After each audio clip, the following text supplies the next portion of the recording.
बिछ गई सियासी विसार,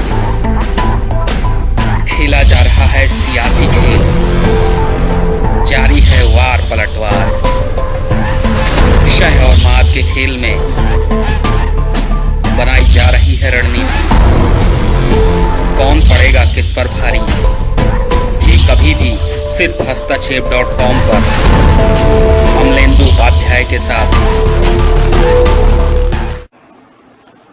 फेसबुक लाइव में आप लोगों का स्वागत है।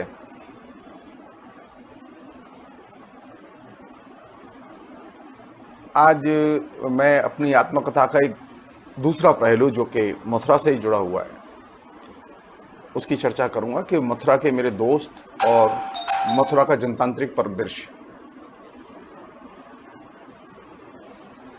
मथुरा के दोस्त और मथुरा के जनतांत्रिक परिदृश्य की विशेषता यह है कि ये मथुरा में एक अच्छे खासे स्पेस को कैटर करता है और इस परिवेश की अपने आप में विशेषता ये है कि इस परिवेश को मित्रों ने निर्मित करने में बहुत बड़ी भूमिका अदा की।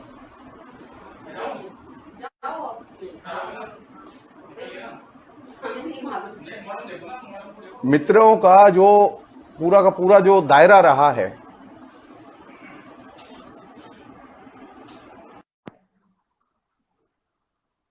वो दायरा बहुत महत्वपूर्ण है। हम लोगों ने पिछली बार मैंने ये बात रखी थी कि मथुरा एक धार्मिक शहर नहीं है।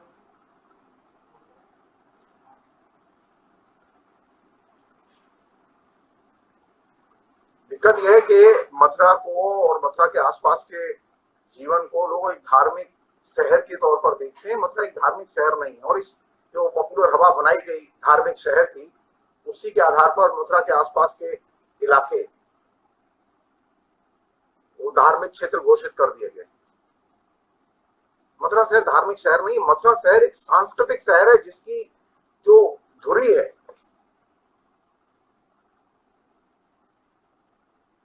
वह उसकी भाषा और उसकी आख्यान परंपरा। ये गलतफहमी है कि मथुरा मंदिरों की वजह से जाना। मंदिर एक तरह से हमारी पुरानी सभ्यता और संस्कृति का अंश, लेकिन मंदिरों में संस्कृति पैदा नहीं होती। पुरानी संस्कृति होती थी, पुराने जमाने में वो संस्कृति के केंद्र थे, लेकिन आज वो मंदिर जो है वो पूजा की जगह है, वहां संस्कृति का उत्पादन नहीं होता। मथुरा में जो पूरा का पूरा परिवेश बना, उस परिवेश के निर्माण में ब्रजभाषा और ब्रजभाषा से जुड़े हुए जो आख्यान है, चाहे कृष्ण के आख्यान हो, चाहे वो देवी के आख्यान हो, चाहे वो लोकल और देवी देवताओं के आख्यान हो, व्यक्तियों के आख्यान हो, मथुरा में आख्यान की परंपरा यानी लंबी वक्तृता की परंपरा एक बड़े एरिया को घेरती है। और मथुरा का जो कल्चरल एस्पेक्ट, जिसका एक पहलू मैंने पिछली बार रखा था कि वहां जो ट्रेडिशनल जो कल्चर के जो फॉर्म है, नौटंकी है, स्वांग है, रासलीला है, रामलीला है, और इधर के वर्षों में एक फॉर्म और विकसित होकर उसमें जुड़ा है, वो है भागवत कथा। तो मथुरा के पास में एक ट्रेडिशनल संस्कृति और ट्रेडिशनल संस्कृति के उत्पादन पुनरुत्पादन का एक बहुत बड़ा जखीरा है। इधर के वर्षों की मैं नहीं जानता, लेकिन मैं जिस समय बड़ा हुआ और 15-16 साल की मेरी एज थी, यानी 70 के आसपास की बात मैं कर रहा हूँ, 1970 के आसपास। 1970 के आसपास स्थिति ये थी कि मथुरा में तकरीबन 40 रामलीला मंडलियां थी और सारी की सारी रामलीला मंडलियां चतुर्वेदियों की थी और 1 दर्जन से ज्यादा रासलीला मंडलियां थी और वे सारी की सारी सराध्य ब्राह्मणों की थी, गोस्वामियों की। मतलब बहुत ही पिक्यूलर किस्म का ये डिवीजन ऑफ लेबर था कि रामलीला चौबे करते थे और रासलीला ब्राह्मण करते थे।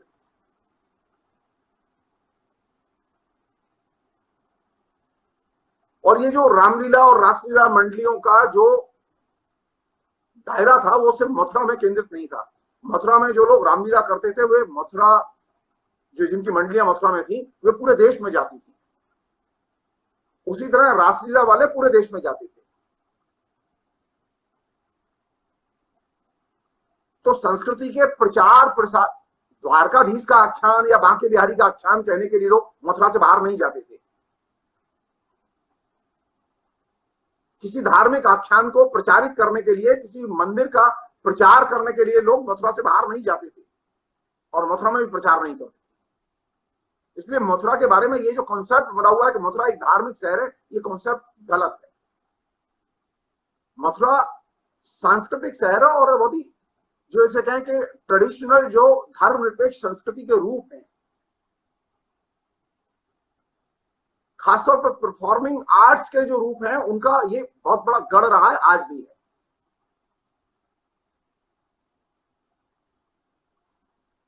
इसलिए ये मथुरा के बारे में जब बात होती है तो लोगों के दिमाग में हठात ये एक चीज आती है, मथुरा के पंडे, मथुरा के मंदिर और मथुरा का पेड़ा। मथुरा की कल्चर क्यों नहीं आती दिमाग में?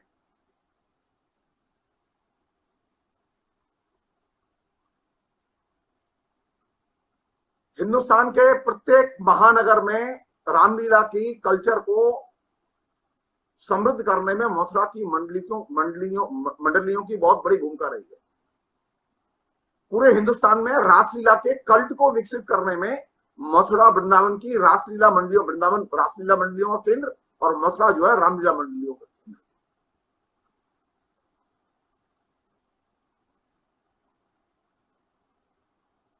मथुरा के लोग, मथुरा के पंडे, मथुरा के पुजारी, वो किसी धर्म का प्रचार करने के लिए, किसी ईश्वर का प्रचार करने के लिए मथुरा के बाहर नहीं जाते थे, कभी नहीं जाते थे।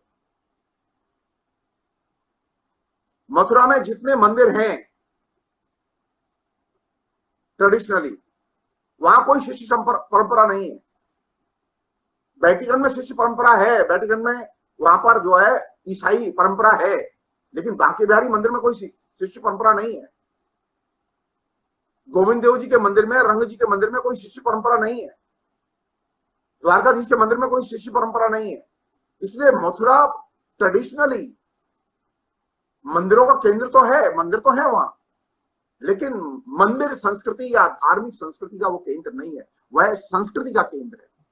और ये चीज हम में से अधिकतर लोग समझने में भूल करते हैं। तो मुझे जिसे कहें कि संयोग की बात है कि मथुरा में रहते हुए जिस चीज का सबसे ज्यादा मुझे लाभ मिला वो ये था कि एक सांस्कृतिक परिवेश जो कि मथुरा की गंध में शामिल है, वो मुझे विरासत में मिला। मैंने संस्कृति क्या है ये किताब से नहीं सीखा, मैंने संस्कृति क्या है ये मैंने परफॉर्मेंस देख के सीखा। बाद में जब थोड़ी सी उम्र बड़ी हुई तो जीवन में एक घटना घटी, और घटना ये थी कि ये घटना घटी मेरे ख्याल में 73 या 74 में।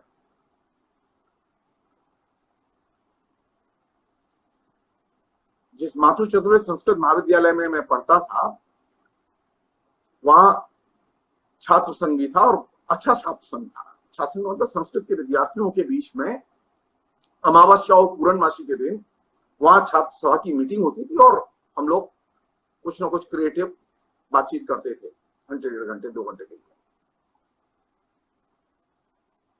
कोइंसिडेंट था कि मैं उस समय क्लास 12 का विद्यार्थी था, यानी उत्तर मध्यमा द्वितीय वर्ष का विद्यार्थी था। मेरे दिमाग में हठात ये विचार आया कि क्या मैं यूनियन का सेक्रेटरी बन सकता हूं।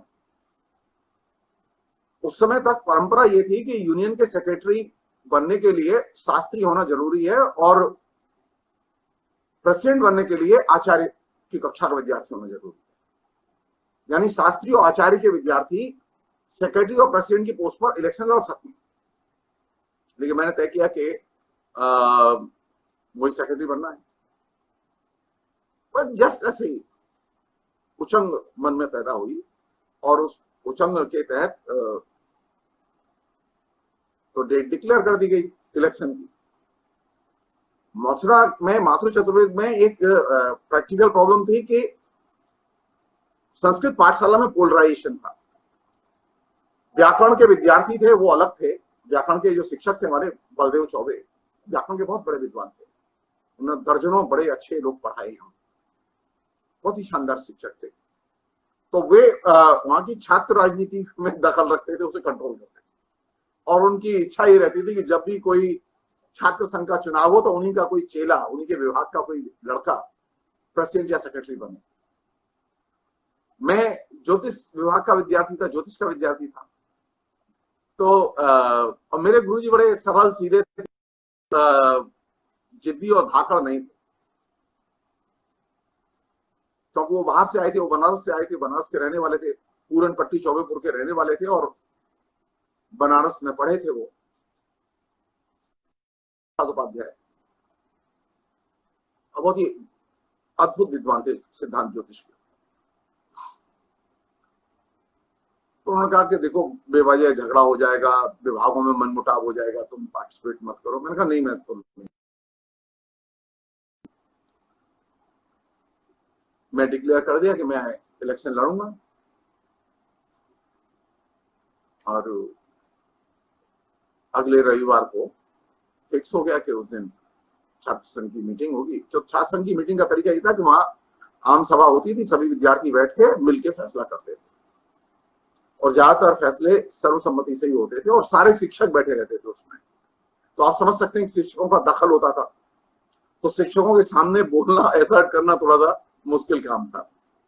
और बलदेव चतुर्वेदी जो थे वो इतने धाकड़ थे कि वो कभी कभी विद्यार्थियों को गलत पढ़ने पर पीटते भी थे।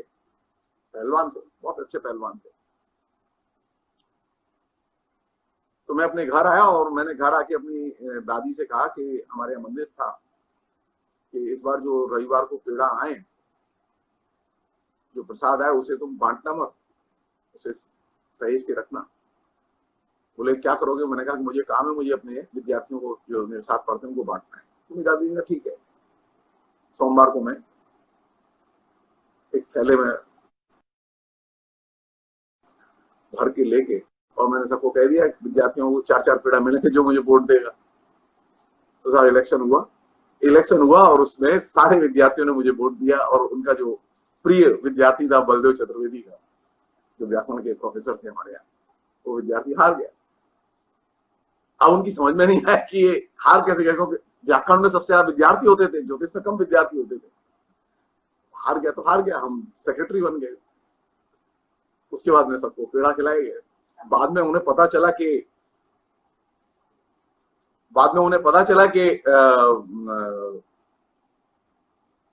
ये तो पेड़ा के जरिए ही मोबिलाइजेशन हुआ और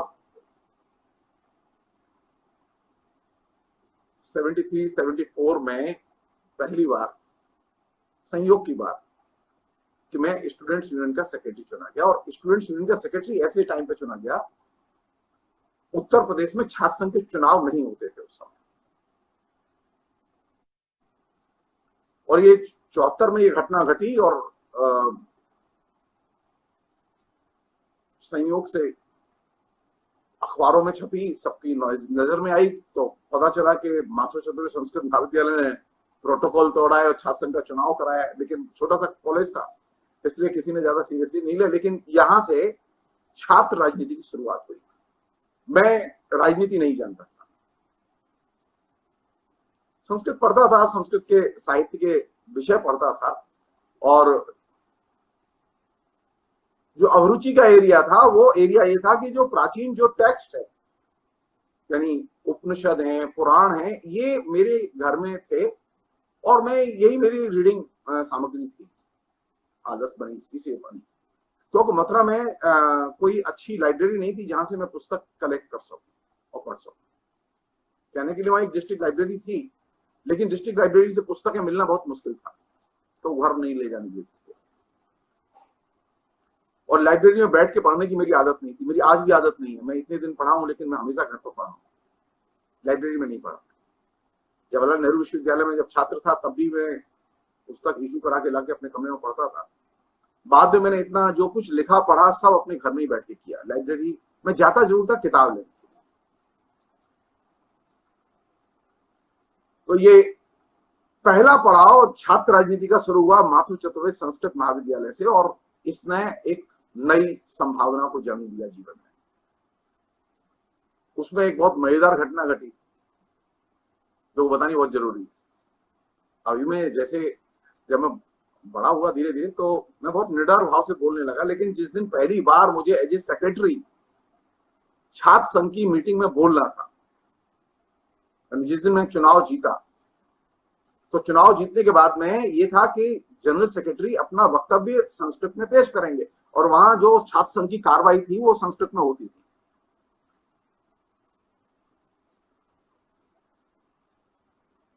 अब मैं चुनाव जीतने के बाद में मुझे भाषण देना था, तो भाषण कभी दिया नहीं जीवन में। 18-19 साल की एज, और सारे प्रोफेसर जो पढ़ाते थे वो क्लास में वो सब सामने बैठे हुए थे, सारे विद्यार्थी थे। तो पहली बार जो भाषण दिया वो रोते रोते भाषण दिया। मैं बोल रहा था और रो रहा था। मेरे एक शिक्षक थे संस्कृत साहित्य के, कृष्ण चतुर्वेदी, उन्होंने पूछा मुझसे कि आखिर बात क्या है, तुम रो क्यों रहे थे? तो मैंने कहा मेरी समझ में खुद नहीं आ रहा कि मैं रो क्यों रहा था। तो मेरे यहाँ वक्तृता का आरंभ छात्रों के बीच में रोने से हुआ। उसके बाद में कभी मैं न डरा, न मुझे किसी से संकोच हुआ बोलने में। लेकिन पहला जो वक्तव्य था उसे मैं कभी भी भूल नहीं पाता कि मैं जब पहली बार बोलने खड़ा हुआ तो मैं रो रहा था।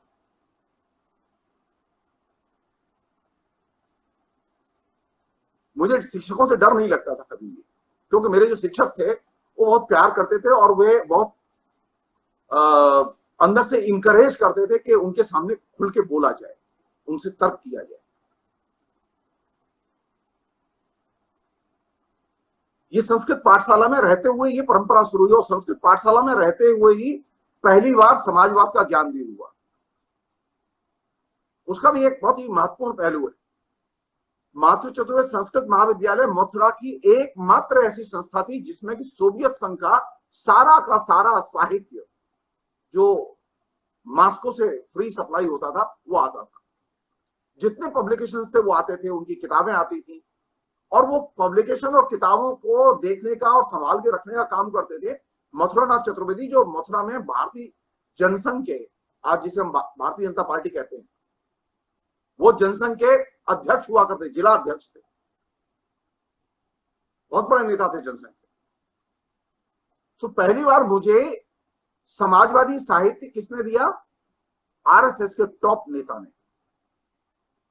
मथुरानाथ चतुर्वेदी। अब आप यहां से देखिए कि उन्होंने कभी मुझे आरएसएस का साहित्य नहीं दिया, आरएसएस के बारे में कभी उन्होंने बात नहीं की, लेकिन वो जब भी सोवियत दर्पण आए, सोवियत भूमि आए, वहां से जो कोई किताब आए वो भरी हुई थी उनके कमरे में, अलमारियां भरी हुई थी, और मैं रेगुलर उनसे 2-2, 4-4 किताबें और मैगजीन्स लेता था और मैं पढ़ता था। तो अगर मुझसे पूछे तो मेरी समाजवाद की दीक्षा सबसे पहले किसने की, तो मैं मथुरानाथ चतुर्वेदी, जिनका के आरएसएस और जनसंघ से गहरा संबंध था, मैं उनका नाम लेना पसंद करूंगा, क्योंकि उन्होंने ही मुझे सबसे पहले समाजवादी साहित्य दिया। और वे खुल के बात भी करते थे, लेकिन कभी उन्होंने आरएसएस की प्रशंसा नहीं की मेरे सामने।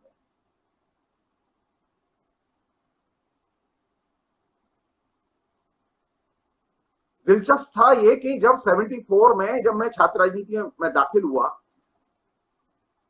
तो हम लोगों ने अपने तरीके से काम शुरू किया छात्रों के बीच में। पहले हम कॉलेज में ही काम करते थे, फिर थोड़ा सा एक हमारे और दोस्त थे जो अभी भी हैं,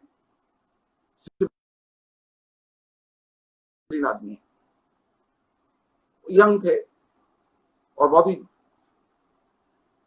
मेहनती और बढ़िया कम्युनिस्ट थे।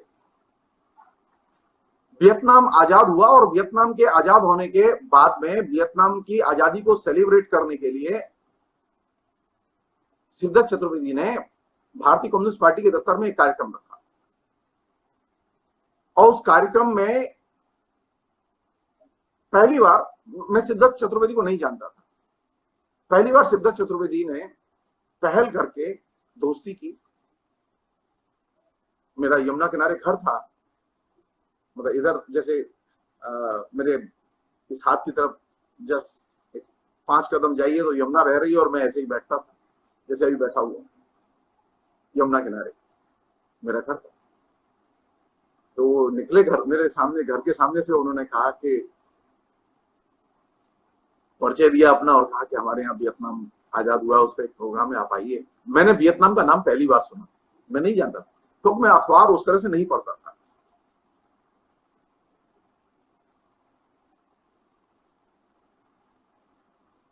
वियतनाम की मुक्ति के को सेलिब्रेट करते हुए जो पहला प्रोग्राम मथुरा में हुआ, उस प्रोग्राम में संयोग से मुझे पहली बार ढेर सारे मथुरा के कम्युनिस्टों से मिलने का मौका मिला। जो फर्स्ट पॉलिटिकल गैदरिंग जिससे मेरा सामना हुआ संस्कृत के पंडितों की गैदरिंग के बाद, माथुर चतुर्वेदी विद्यालय के जो पंडित समुदाय था, उसके बाद में जिस समुदाय से मेरा सामना हुआ और परिचय हुआ वे थे कम्युनिस्ट। उसमें सीपीआई के लोग भी थे, उसमें सीपीएम के लोग भी थे, उसमें कुछ ऐसे भी लोग थे जो कि सीपीएम सीपीआई से अलग थोड़ा सा नक्सल प्रभाव के लोग भी थे। प्रोग्राम बहुत अच्छा था वो।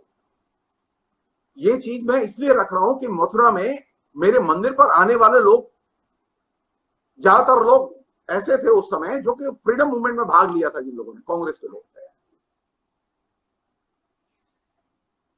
कंटिन्यूअसली ये एक स्थिति रही कि हम लोगों ने मंदिर पर जिसे परिचय होता था वो कांग्रेस के लोग होते थे या जनसंघ के लोग होते थे। दो ही सोशलिस्ट और कम्युनिस्ट मंदिर पर दर्शन करने आते थे। सोशलिस्टों में एक बड़े पॉपुलर नेता थे राधेश्याम पौड़े, राधेश्याम चतुर्वेदी, वकील थे, फौजदारी, बहुत अच्छे वकील थे। और दूसरे थे कैलाशनाथ चतुर्वेदी, ठेकेदार। और ये जो लोग थे, इनसे सोशलिज्म के बारे में, लोहिया के बारे में तमाम किस्से, तमाम कहानियां, तमाम चीजें सुनने और जानने का मौका मिला। यानी जीवन में राजनीति कैसे आई, उसके 4 बहुत इंपॉर्टेंट फैक्टर हैं, व्यक्ति हैं। उनमें शुरुआत होती है वामपंथी विचारधारा के करीब लाने में, सबसे पहला चरण शुरू होता है सिद्धार्थ चतुर्वेदी की वजह से। सीपीआई का यंग एआईएसएफ का नेता था, उसके साथ और भी लोग थे जो मेरे सब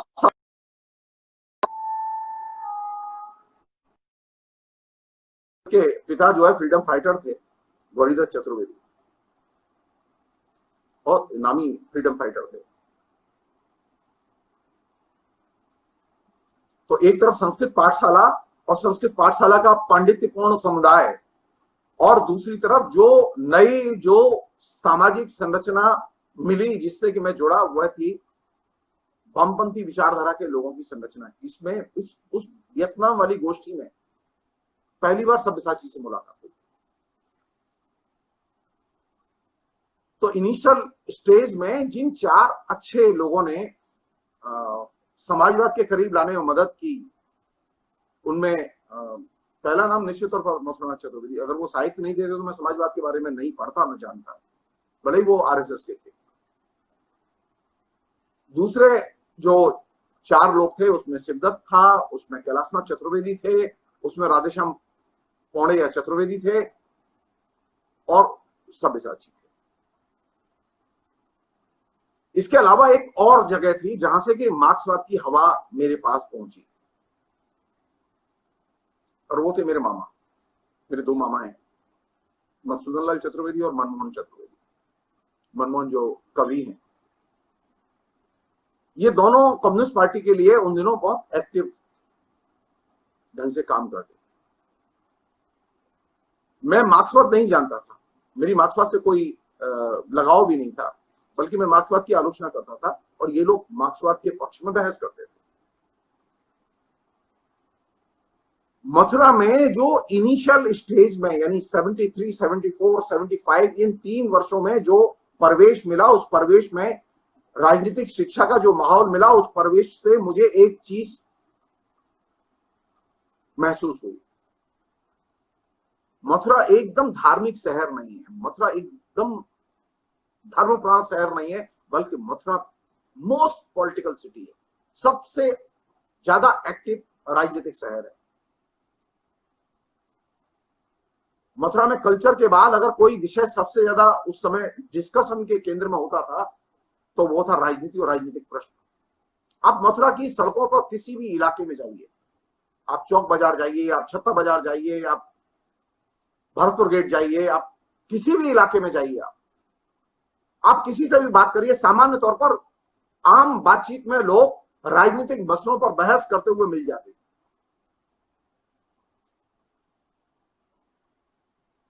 मथुरा में धर्म की चर्चा करते हुए लोग नहीं मिलते थे।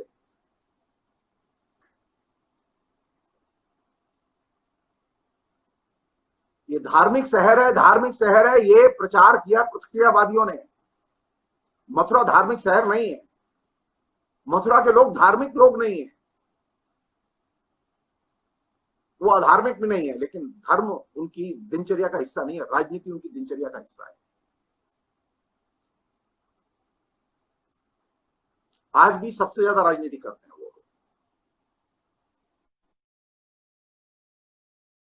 कल्चरल पॉलिटिकल एस्पेक्ट इसमें उस समय कांग्रेस बहुत पावरफुल थी और कांग्रेस का बहुत अच्छा खासा आधार था, और 6 जातियां और उनसे निकले हुए लोग, गांव में ठाकुर और जाट,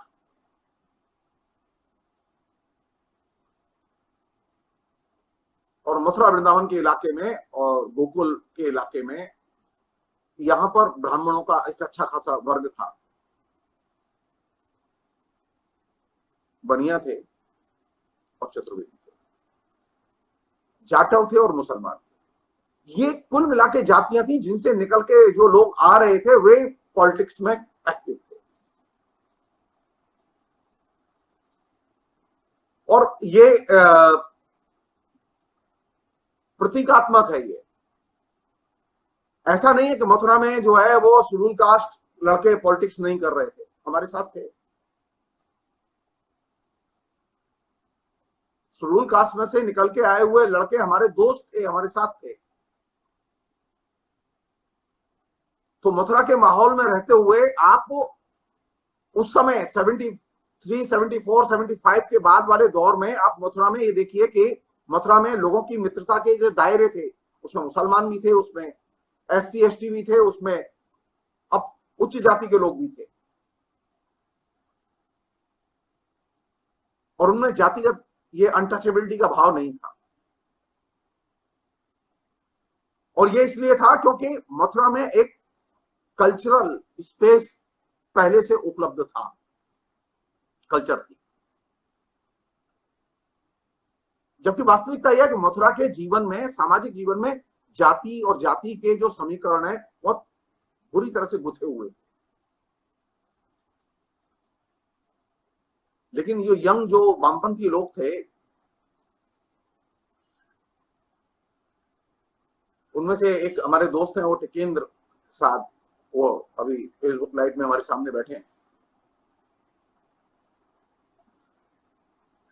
उनसे हमारी उसी दौर में यानी 75, 76 के दौर में ही मुलाकात हुई पहली बार, AISF CPI की मीटिंग और गोष्ठियों में हम लोगों ने काम किया साथ में। तो जो चीज मैं आपसे शेयर करना चाहता हूं ये कि मथुरा का जो प्रवेश है, उस प्रवेश में मंदिर तो है, लेकिन मथुरा का जो कल्चर है, मथुरा की जो राजनीति है, वो बहुत महत्वपूर्ण है। और मथुरा की कल्चर और राजनीति में डेमोक्रेटिक कल्चर एक बहुत बड़ा स्पेस रखती थी पहले।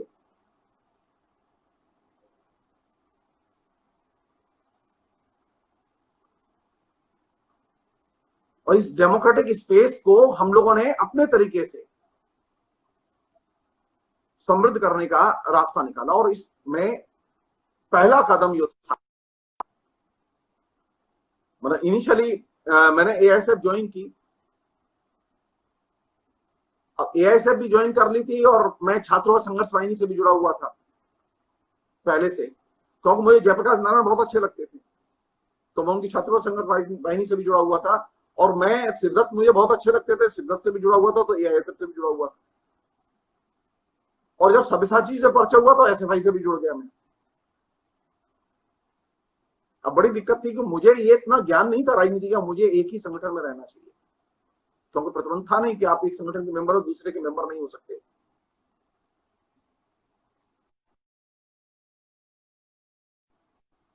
मथुरा में रहते हुए ये जो मल्टी फ्रंट एक्टिविटीज,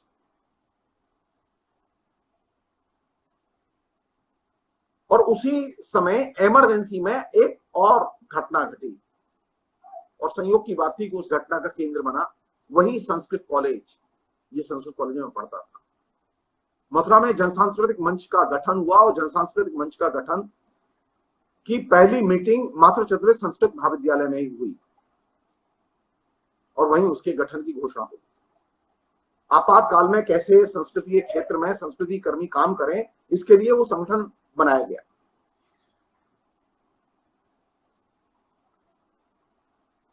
और इमरजेंसी में ही मैंने एसएफआई ज्वाइन की, और उस समय एसएफआई के जो पश्चिमी उत्तर प्रदेश के इंचार्ज सुनील चोपड़ा हुआ करते थे, यूपी का काम वही देखते थे। तो पहली बार मेरी सीपीएम के 3 महत्वपूर्ण लोगों से मुलाकात हुई, मित्रता हुई, जो कि मथुरा के बाहर के थे। उसमें सुनील चोपड़ा थे, उसमें प्रकाश करात थे, उसमें गौहर रजा थे।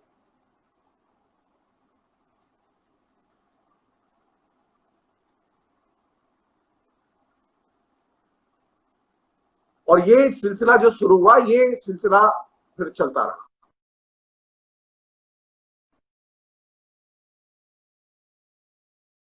इनकी एक्टिविटीज के तौर पर हम सभी यंग लड़के लड़कियां इतने थे कि मैं उसकी गिनती नहीं कर सकता आपसे।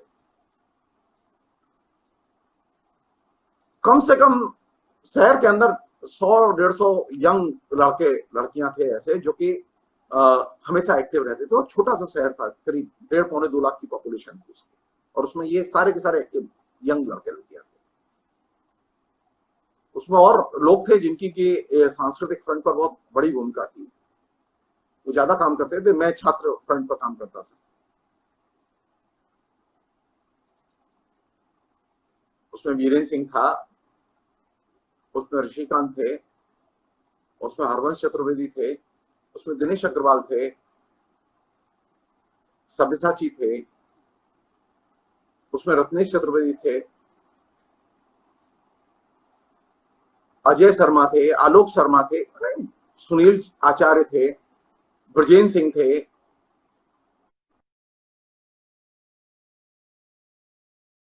हर तरह के काम करने में सक्षम थे, आप बस बता दीजिए।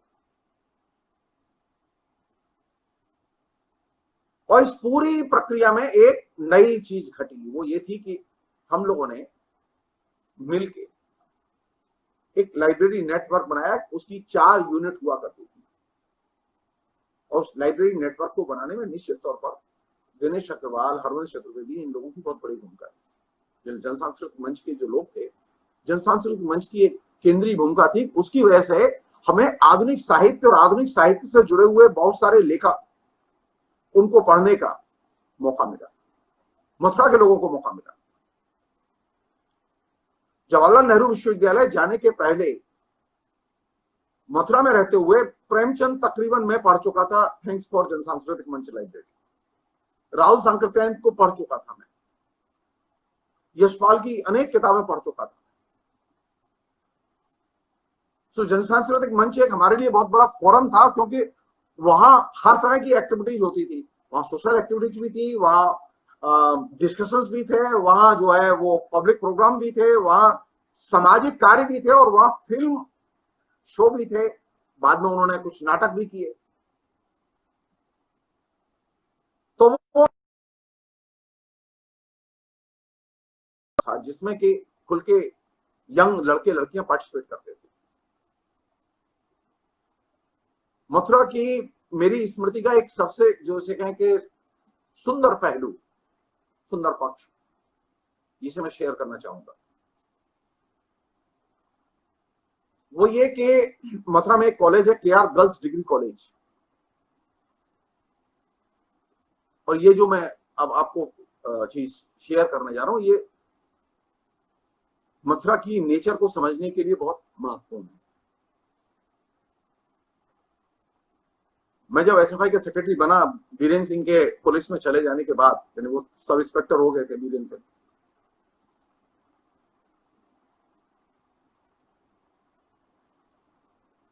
तो अचानक एक दिन मेरे दिमाग में ये चीज थी कि किसी तरह लड़कियों के कॉलेज में हम कैसे घुसे, क्योंकि लड़कियां मेंबर नहीं थी हमारी।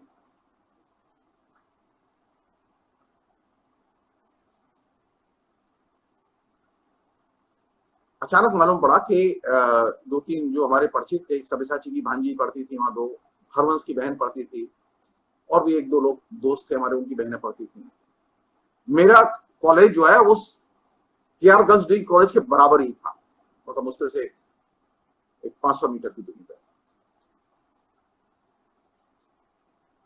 तो केआर गर्ल्स कॉलेज में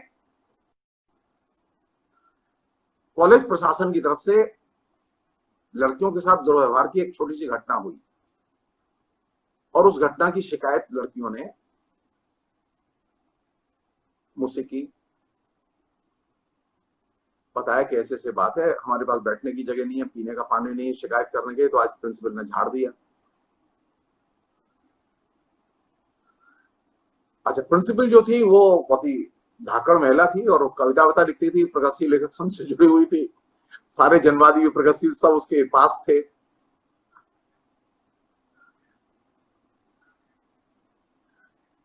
तो मैंने इनिशिएटिव लिया और लड़कियों से कहा कि आप लोग अपने जो भी प्रॉब्लम है आप उसे पहले लिस्ट आउट करिए, और लिस्ट बना के हम लोग बैठते हैं। तो पहली बार ऐसा हुआ कि लड़कियां बैठी, 6-7 लड़कियां थी, उनके साथ बैठा मैं, और सब समस्याओं की लिस्ट बनाई गई कि लड़कियों की समस्या क्या है। तो शुरुआत हुई थी 5-6 समस्याओं से, और वो धीरे धीरे लिस्ट जो जो दिन जाए लिस्ट बढ़ती जाए, और वो अल्टीमेटली 20-22 प्रॉब्लम हो गई।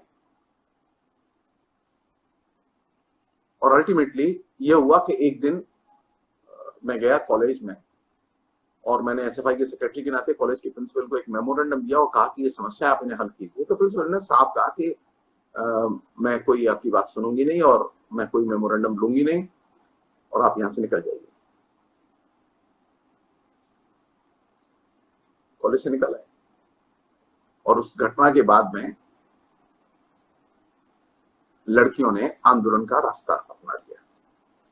मथुरा में लड़कियों का कॉलेज जिसमें 300 लड़कियां पढ़ती थी, 300 लड़कियों ने आंदोलन का रास्ता अपनाया। पहली बार मथुरा में हड़ताल हुई,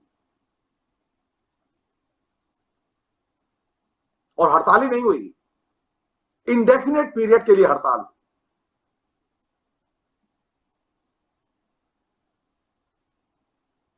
अब हम सारे लोग लगे हुए उसमें, और ये था कि लड़कियों के बीच में कोई लड़का जाके कोई न जाए, ऐसे भाई का दूर रहे वो, क्योंकि हमें डर था कि कहीं कोई लड़के से कोई भूल चूक हो गई तो बेवजह लड़कियां नाराज हो जाएंगी। और लड़कियां मेरे ऊपर बहुत विश्वास करती थी, और क्यों विश्वास करती थी उसका एक बड़ा रोचक कारण बता रहा हूं आपको।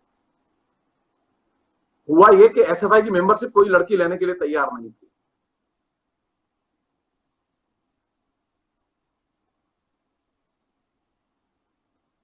तो एक लड़की ने मजाक में ही कहा कि भाई साहब बहुत अच्छे ज्योतिषी भी हैं, तुम लोग अपना अपना हाथ दिखा लो, मैं भी अपना हाथ दिखा लूंगी।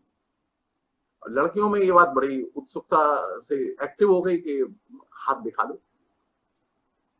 तो मैं जब ये आंदोलन की शुरुआत के क्रम में जो मीटिंग उनके बीच में कर रहा था, तो उस समय उन्होंने कहा कि भाई साहब मीटिंग तो बाद में होगी, हमने सुना है आप ज्योतिष पढ़ते हो, तो मैं ज्योतिष तो पढ़ता ही था, मैं आचार्य ज्योतिषाचार्य का विद्यार्थी था मैं। तो आप पहले हमारा हाथ देखिए, तभी उसके बाद एसएफआई ज्वाइन करेंगे। आप विश्वास नहीं करेंगे, मैंने 20-22 लड़कियों के हाथ देखे और 20-22 लड़कियों के हाथ देखने के बाद में सभी लड़कियों ने एसएफआई ज्वाइन की, यानी वो दक्षिणा थी मेरी। तो मथुरा में लड़कियों के बीच में जो काम की शुरुआत हुई वो ज्योतिष के जरिए हुई, मार्क्सवाद के जरिए नहीं हुई। समस्याएं थी उनकी, वे चाहती थी, लेकिन वो जुड़ेंगी तब जब मैं उनका हाथ देख दूं। और ये दिलचस्प था, वो सारी लड़कियां जिनके भी हाथ देखे वो इतनी एक्टिव हुई, मैं उतना एक्टिव किसी भी विचारधारात्मक कैंपेन के जरिए नहीं कर सकता था उनको।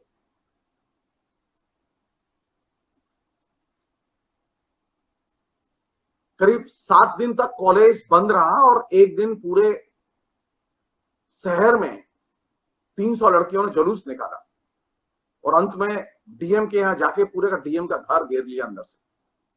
डीएम परेशान।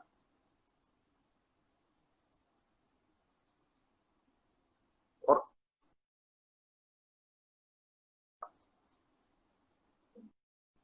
आंदोलन पीक पर, और किसी को समझ में नहीं आया कि लड़कियां इतनी एक्टिव कैसे हो गई, इतनी पॉलिटिकली एक्टिव कैसे हो गई। और यहां तक स्थिति बन गई कि वह कॉलेज का शायद 100वां वर्ष था या कोई प्रोग्राम था उसका बहुत बड़ा, रामकिंकर उपाध्याय उस प्रोग्राम के लिए बुलाए गए थे। उसी आंदोलन के दौरान उस प्रोग्राम का कॉलेज मैनेजमेंट ने इंतजाम किया था, तो सारी लड़कियों को लेके मैं गया था जुलूस लेके, और लड़कियों ने पूरे के पूरे प्रोग्राम को एकदम डिस्टर्ब कर दिया और रामकिंकर उपाध्याय की पूरी रामायण सब उठा के फेंक दी।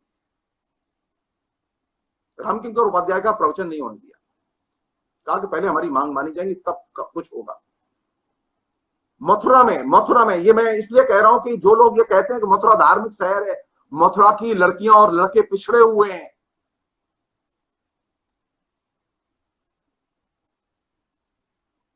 किसी की कल्पना में नहीं आ सकती ये चीज कि जो ट्रेडिशनल किस्म की लड़की है वो इतनी रिवेल हो सकती है।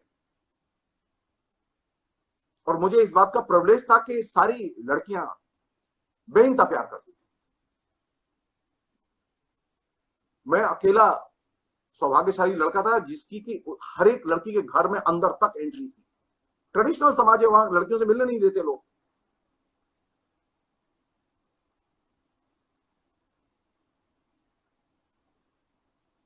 और ये पूरे घटनाक्रम में जब डीएम के यहां जुलूस गया और डीएम के दबाव के बाद मैनेजमेंट राजी हुआ, कॉलेज राजी हुआ और वहां यूनियन बनी, यूनियन का चुनाव हुआ, ऑफिशियली यूनियन इलेक्ट हुई और ऑफिशियली यूनियन का पहली बार उद्घाटन हुआ।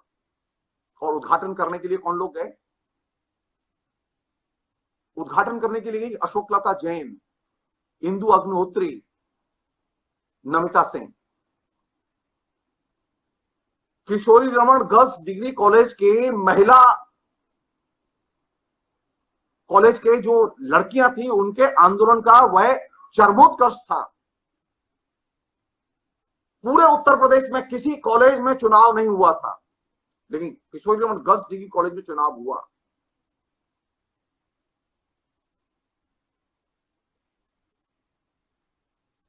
ऑफिशियली छात्र संघ के प्रतिनिधियों को बाकायदा कॉलेज से छात्र संघ का फंड रिलीज किया गया। लड़कियों ने बहुत ही शानदार अपनी तरह से पूरे साल प्रोग्राम चलाया और उसका उद्घाटन किया बाकायदा। जो एसएफआई की बहुत ही चार्मिंग और बहुत ही शानदार जेएनयू की नेत्री थी, जो दिल्ली की एसएफआई की उन दिनों प्रेसिडेंट हुआ करती थी, अशोकलता जैन ने मथुरा आके उसका उद्घाटन किया था।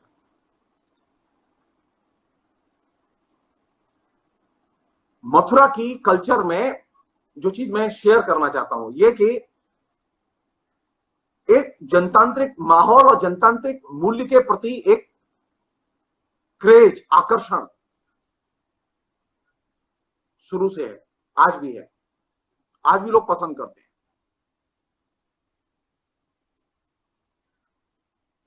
मथुरा एक धार्मिक शहर नहीं है। मथुरा में ज्यादातर लोग जो है वो दूसरे तरीके से चीजें देखते हैं। एक अन्य पहलू है जो कि बहुत ही इंटरेस्टिंग पहलू है, जिसे कह के मैं ये बातचीत यहीं रोकूंगा मैं।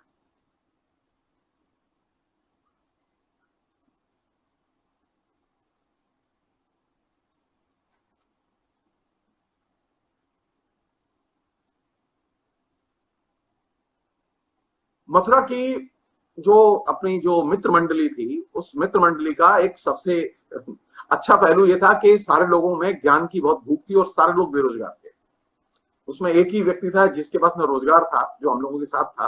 वो हरवंश चतुर्वेदी थे, उनकी नई नई नौकरी लगी थी नजीबाबाद। तो हरवंश चतुर्वेदी जो है वो एक्टिव थे और बीच बीच में आते थे, लेकिन बाकी सब बेरोजगार थे।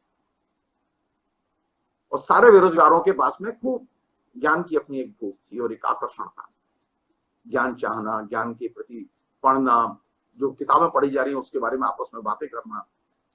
और इसने एक बाकायदा यंग लड़के लड़कियों का एक सर्किल पैदा किया। और इस सर्किल ने मुझे जो दिया, मतलब मुझसे अगर पूछे किसी भी व्यक्ति के निर्माण में जो उसके इर्द गिर्द जो उसके दोस्त होते हैं, जो उसके परिवार का जो माहौल होता है, वहां उसे सारे मूल्य सीखने को मिलते हैं। तो मथुरा के जो दोस्त हैं और मथुरा का जो परिवेश है मेरा, उस परिवेश ने मुझे जो सबसे मूल्यवान चीज दी वो ये कि ज्ञान के प्रति उसने मेरा आकर्षण पैदा किया। अगर मैं संस्कृत की पाठशाला में रहता और मेरे ये दोस्त न मिलते मुझे, तो आप तय मानिए मेरे अंदर ज्ञान का मोह नहीं होता। मैं पढ़ तो लेता, डिग्रियां तो मैं ले लेता, मैं नौकरी भी कर लेता, लेकिन ये जो तमाम किस्म के जो जनतांत्रिक मित्र मुझे मिले, उन लोगों ने ज्ञान के प्रति आकर्षण पैदा किया। और इस आकर्षण का ही परिणाम था कि मैंने जवाहरलाल नेहरू विश्वविद्यालय में अप्लाई किया। और जब मैंने जवाहरलाल नेहरू विश्वविद्यालय के लिए अप्लाई किया, तो उस समय जो मेरे पास ग्राउंड थी दाखिले के लिए वो शास्त्री थी, और शास्त्री मेरे सिर्फ 50% नंबर थे। और मैं हिंदी और संस्कृत के अलावा और कोई भाषा जानता नहीं था।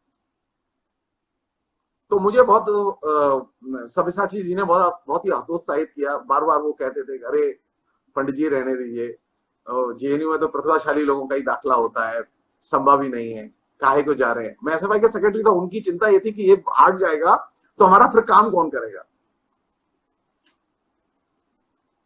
एसएफआई में मेरे अलावा काम करने वाले दर्जनों लड़के लड़कियां थे, अच्छे लोग थे, मुझसे ज्यादा प्रतिभाशाली और मेहनती लोग थे। मैं उतना मेहनती नहीं था। हाँ, ये बात दीगर है कि मैं थोड़ा सा व्यवस्थित ढंग से काम करने में थोड़ा सा बेहतर कंडीशन में था बाकी की तुलना में। कम्युनिकेशन के लिहाज से मैं बेहतर कंडीशन में था संगठन के लिए, लेकिन सांगठनिक तौर पर काम करने में मुझसे अच्छे सक्षम लड़के थे मौजूद, इसमें कोई दो राय नहीं। तो मैंने जब जेएनयू के लिए अप्लाई किया,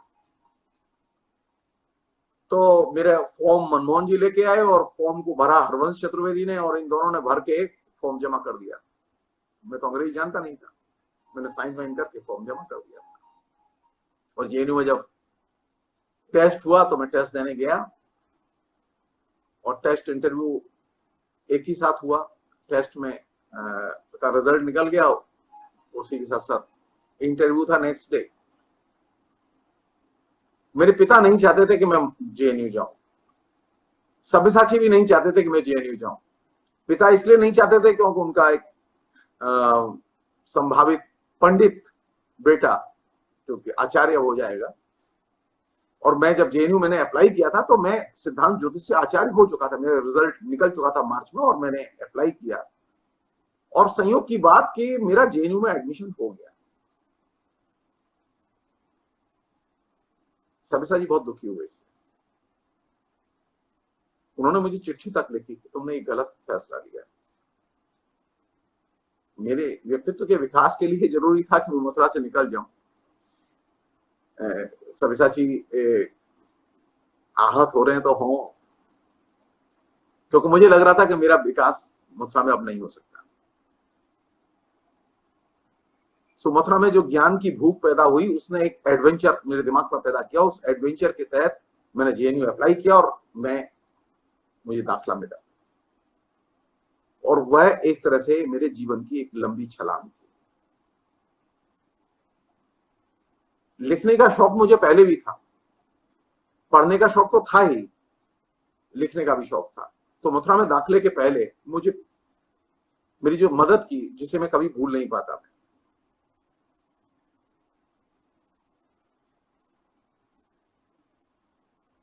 मथुरा में जब मैं रह रहा था तो मेरे पास पैसे नहीं थे, मेरे परिवार में भी किसी की क्षमता नहीं थी वो मुझे पैसे दे सके। तो जब दाखले की सूचना मिली, राजेंद्र शर्मा ने एक पोस्ट कार्ड लिखा सब्यसाची के नाम, और वो पोस्ट कार्ड मुझे मिला। सब्यसाची के एड्रेस पर था वो मेरे लिए, कि दाखला हो गया है और आखिरी 3-4 दिन बाकी है, जल्दी से आके एडमिशन ले लो। सो दाखले के लिए पैसे नहीं, तो हरवंश चतुर्वेदी ने 150 रुपए दिए दाखले के लिए। मैं 10वीं बार हरवंश से जिक्र कर चुका हूं इस बात का, आप लोगों से पब्लिकली कह रहा हूं मैं, ये दोस्त जिसे कहते हैं। हरवंश चतुर्वेदी ने दाखले के लिए 150 रुपए दिए और मैंने जाके फीस जमा करके दाखला लिया जेएनयू में। अब समस्या ये थी कि जेएनयू में तत्काल तो स्कॉलरशिप मिल नहीं सकती थी, उसमें टाइम लगता था। मेरिट कम मींस स्कॉलरशिप मिली थी तो वो सितंबर अक्टूबर तक आती थी वो, लेकिन तब तक खाने के लिए पैसे तो चाहिए। सो जेएनयू पहुंचा मैं मित्रों की मदद से। अगर वो मित्र पैसे से मदद नहीं करते तो मैं जेएनयू पहुंच नहीं सकता था। मेरे पास खुद के पैसे नहीं थे इतने। और जिस चीज ने मुझे जेएनयू जाने के लिए मजबूर किया वह वामपंथी राजनीति नहीं थी। ज्ञान के प्रति जो मेरा आकर्षण था उसने मुझे जेएनयू की तरफ जाने के लिए मजबूर किया। और वह बहुत बड़ी घटना थी मेरे जीवन की। वो इसलिए बड़ी घटना थी कि मैं नहीं चाहता था कि मैं ज्योतिष में नौकरी करूं, मैं नहीं चाहता था कि मैं ज्योतिष की प्रैक्टिस करूं और ज्योतिष के जरिए आजीविका करूं और पंडिताई करूं, ये मैं नहीं चाहता था। लेकिन मैं बाई चांस संयोग की बात थी, पिता ने दाखला कराया, मैं पढ़ता रहा, मेरे पास कोई ऑप्शन नहीं था। तो मैं सिद्धांत ज्योतिष से आचार्य तक 13 साल मैंने संस्कृत साहित्य और ज्योतिष इनका गंभीरता से अध्ययन किया, क्यों कोई ऑप्शन नहीं था मेरे पास। लेकिन जब मेरे पास ऑप्शन आया तो मैं जेएनयू जब पढ़ने गया तो मेरे पास में सिर्फ 2 जोड़ी कपड़े थे और एक सामान्य सा मेरी माँ की फटी हुई धोती से, साड़ी से बना हुआ थैला था जिसमें मेरे सर्टिफिकेट थे। मेरे पास कोई प्रॉपर्टी नहीं, मैं खाली हाथ जेएनयू पढ़ने गया।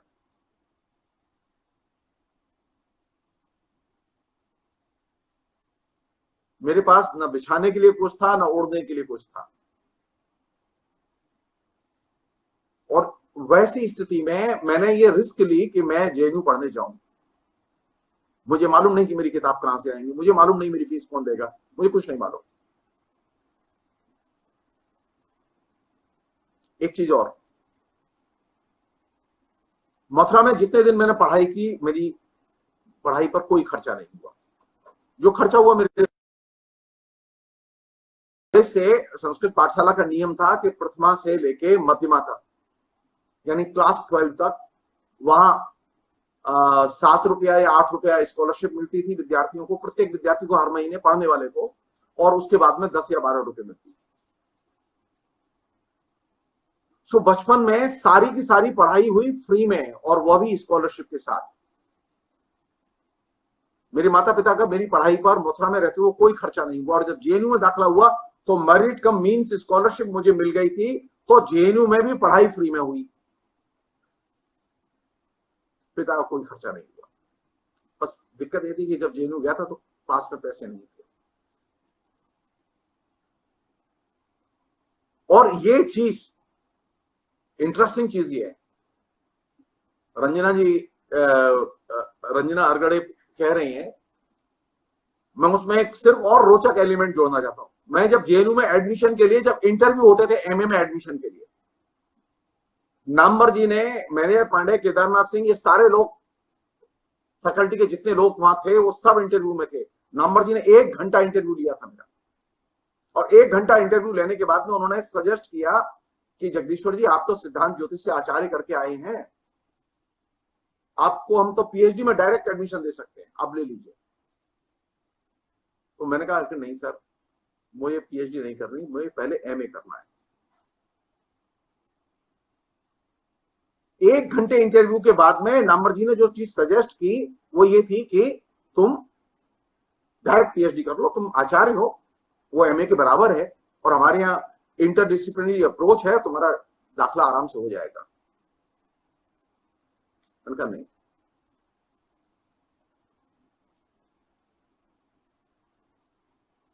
दाखला मिला। उस समय मैं पहला विद्यार्थी था, मैं बात की नहीं जानता, मैं पहला विद्यार्थी था जेएनयू की हिस्ट्री में जो संस्कृत बैकग्राउंड से आया था, जिसने दाखला लिया था, और जिसके मेरे मात्र 50% नंबर थे शास्त्री में, और 50% नंबर के आधार पर मेरा दाखला हुआ था। उसमें टेस्ट इंटरव्यू की जो नंबर थे वो महत्वपूर्ण होते थे, जो मेरी सामाजिक आर्थिक बैकग्राउंड थी वो उसके नंबर बहुत महत्वपूर्ण होते थे, और मेरिट का मीन्स स्कॉलरशिप के लिए पूरी मेरिट बनती थी। मैंने अपने जीवन में एक ही झूठ बोला, और वो जेएनयू में दाखले के लिए बोला।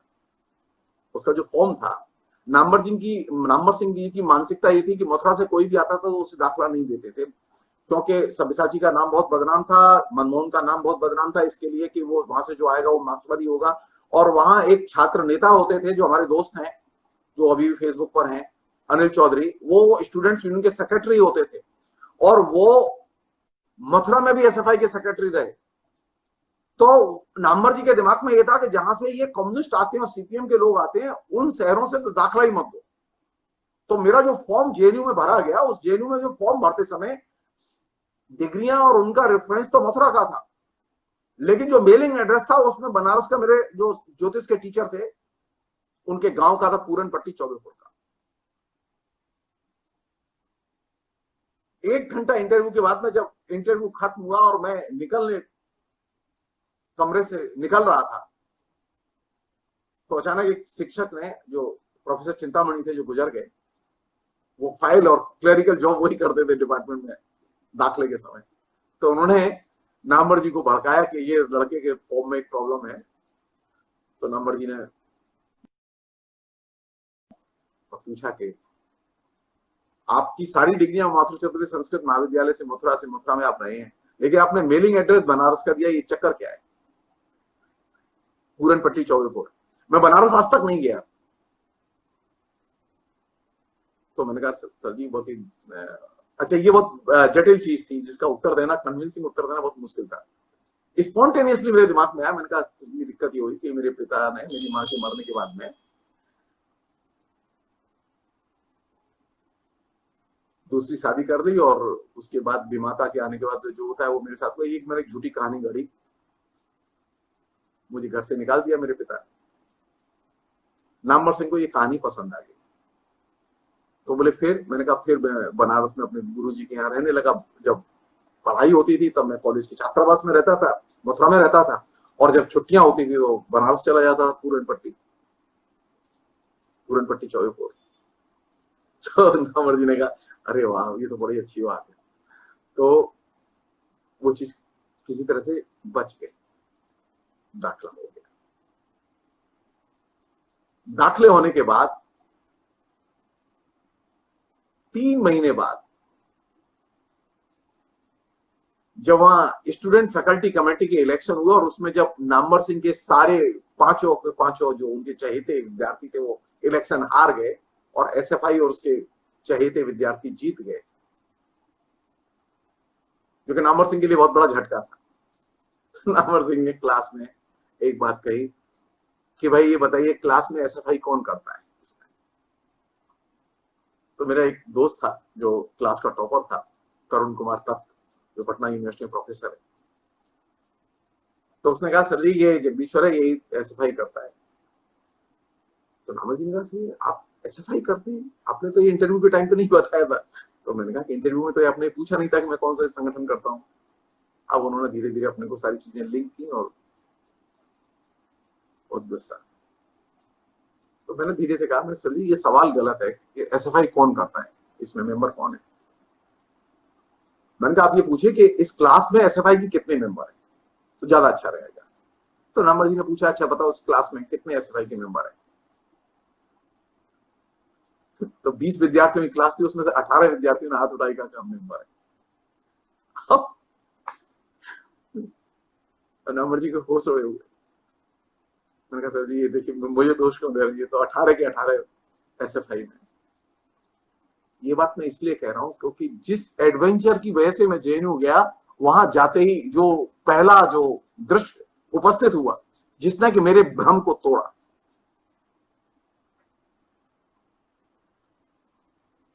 जवाहरलाल नेहरू विश्वविद्यालय की छात्र राजनीति में क्या सीखा और क्या नया था, इसकी चर्चा मैं आपसे अगले एपिसोड में करूंगा। अभी मैं सिर्फ इतना कह सकता हूं कि मथुरा से जब मैं निकला तो मेरे सामने टारगेट था कि किसी तरह से ज्यादा ज्ञान अर्जित किया जाए। न मार्क्सवादी बनना टारगेट था, न छात्र राजनीति करना टारगेट था, क्योंकि छात्र राजनीति तो करता ही था मैं। जेएनयू के पूरे परवेश ने और जेएनयू की पूरी शिक्षा ने और जेएनयू के दोस्तों ने मथुरा से जो मित्रों की जो संगति से मैंने सीखा था उसमें गुणात्मक परिवर्तन किया।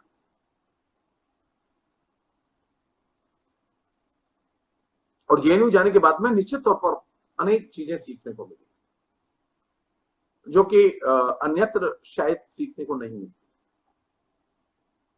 तो मथुरा का जो सुख है वो किस में है? मथुरा का सुख है बातों में। मथुरा बतरस के लिए जाना जाता है, मथुरा का रस बातों में। मथुरा के लोग बातून बहुत होते हैं, जैसे मैं हूं। फिलहाल इतना ही। Thank you.